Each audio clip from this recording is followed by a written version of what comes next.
Huku wanagenzi wa chuo kikuu cha Kibabii wakiendelea na maandalizi ya mtihani wao kaong'oa nanga tarehe 6 Januari mwaka 2026. Wanafunzi hao wameendeleza malalamishi yao dhidi ya chuo. Hii ni baada ya chuo kikuu cha Kibabii kuamua kuunganisha viti na kuwapa wakati mgumu wakati wa masomo. Oscar Oduor, mmoja wa wanafunzi wa mwaka wa pili chuo kikuu cha Kibabii, anaeleza changamoto wanazopitia wakati wa kuingia darasani. Kwa majina ni Oduor Oscar Leon.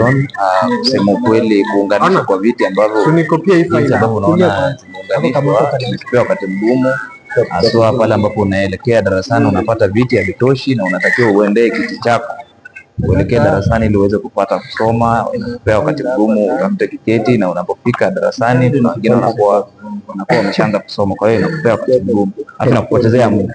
Wakizungumza na kituo hiki, wanafunzi hao waliomba halmashauri kuu ya chuo kikuu cha Kibabii kuongeza viti ili angalau kuwarahisishia shughuli zao za masomo.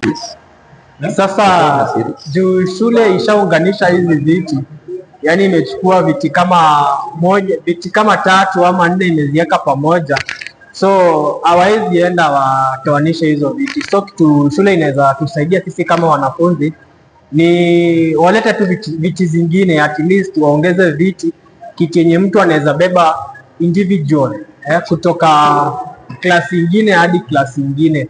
At least shule ikifanya hivyo itakuwa imetusaidia sisi kama wanafunzi na masomo yetu hapa Kibabii itakuwa tofauti. Nikiripotia runinga yako unayoienzi na kuidhamini ya Kibu, langu jina ni Paul Wanjala.